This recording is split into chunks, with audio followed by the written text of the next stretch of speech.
So, Larry Montgomery, how are you, sir? Excellent. All right. Yeah. You told me about your trip. First off, what church are you a member of, or what organization brought you overseas? Who is that?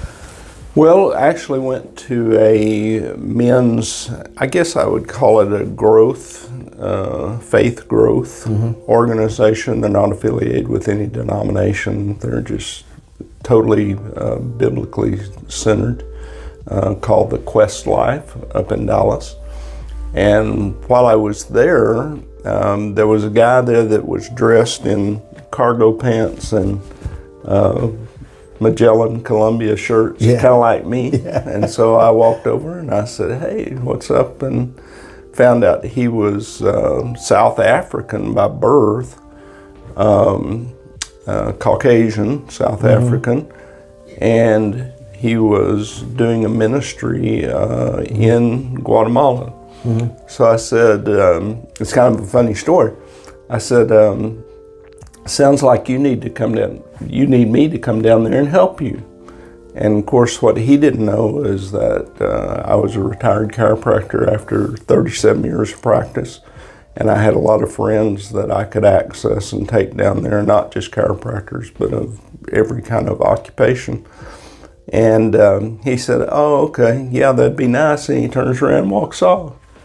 So the next day I saw him again. I said, "Hey, I need to talk to you about coming to Guatemala." And he said, "Oh, that'd be cool." And he walks off and I go, "This guy just blew me off. And I'm Larry Montgomery, and you don't blow me off." And so anyway, I called him about 2 months later or 3. And I said, "Hey, I got my ticket. I'm coming down there in about 6 weeks." And he goes, "Do what?" And I said, "Yeah, I'm coming down there. I told you I wanted to come visit you."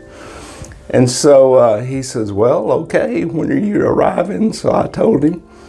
And he picks me up in Guatemala City at the airport. So while we're riding 4.5 hours by a 4x4 to Kenia, a village, is kind of their home base, and then their missionaries even 5 hours by 4x4 north of that.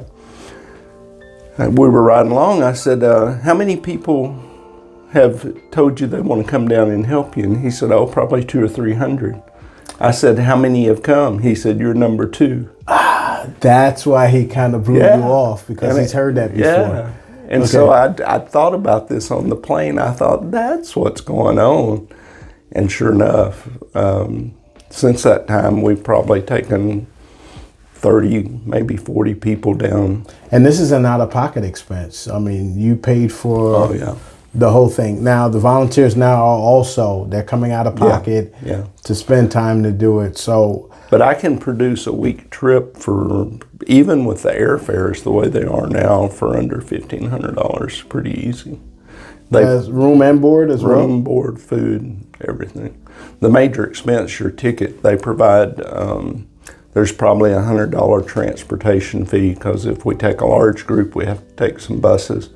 They feed us, they room us there, and so this $2,000 and $3,000 mission trips, obviously I don't take anything out of that.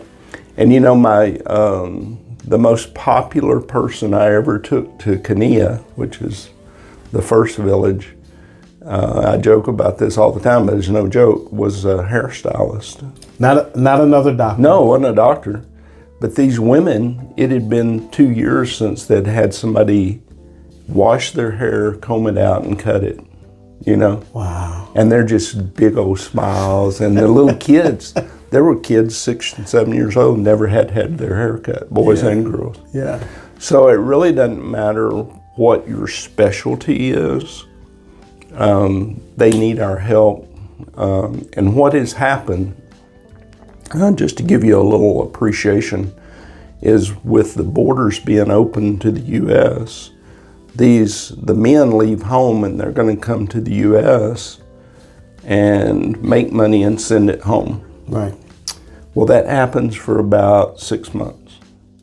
And then men being men, they find a new girlfriend in the States. They quit sending money home.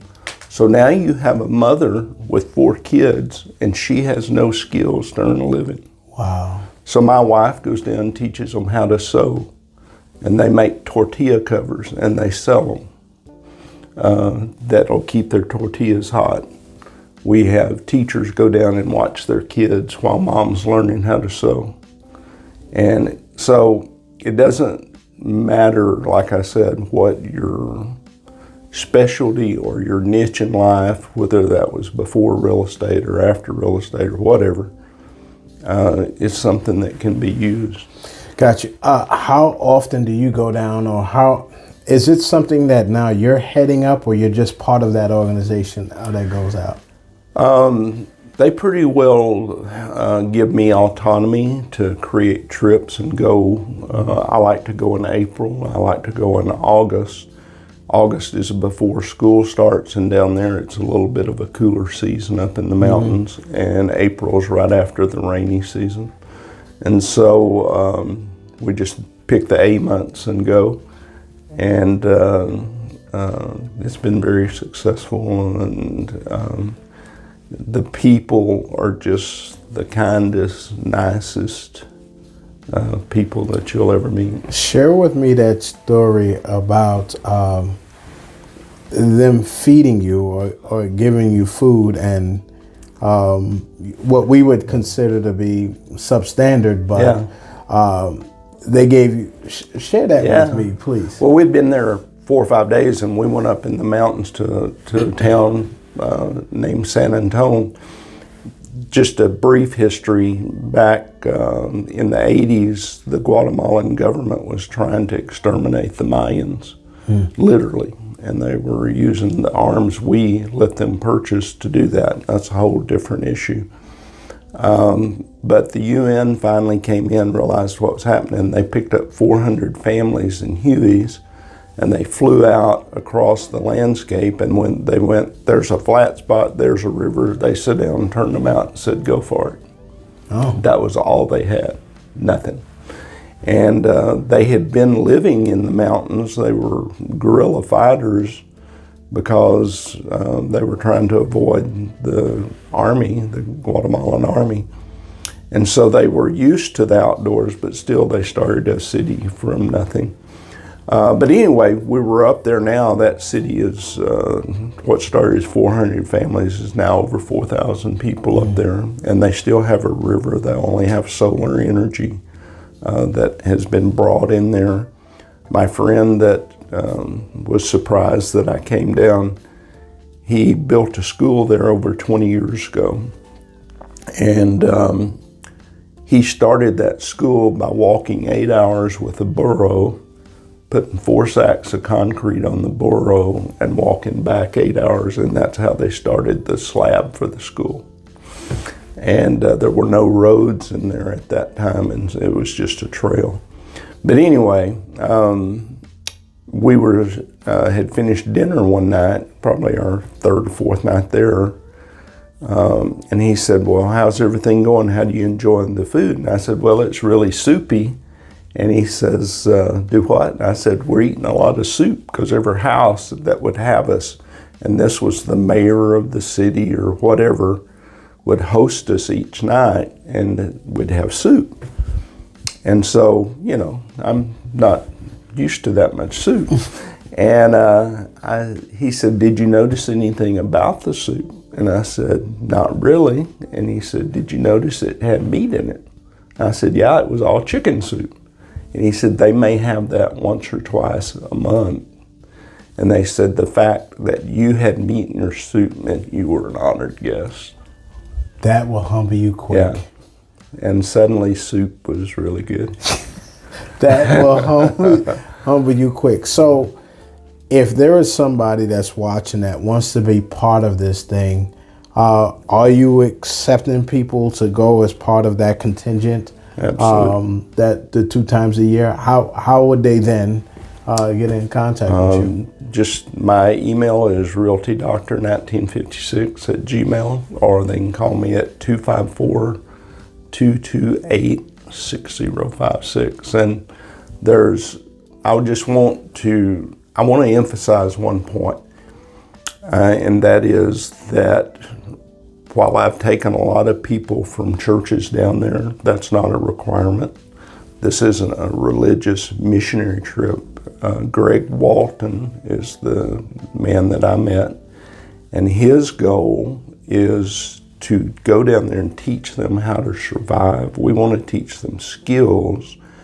And what happens every time I've been down there is the third or fourth day, people will come up and they'll say, "Why are you doing this?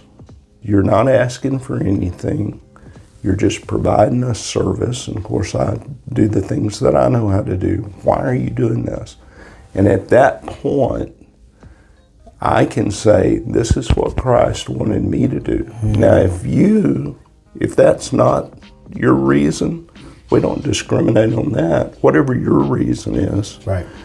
But it's interesting, I think, that the majority of people that have a heart for that do have a relationship with Christ. Isn't that something? Yeah. Yeah, it's something. Well, Larry, thank you. And I wanted to do that because I want the opportunity, and I'm praying that my schedule lines up so that I can make a mission trip. Because right now, if it's the 8 months, I think August of next year, prayfully so, that my time and everything will line up so I can go and experience that. Because I can only imagine how fulfilling that is spiritually, to just give yourself of others without any expectation of return.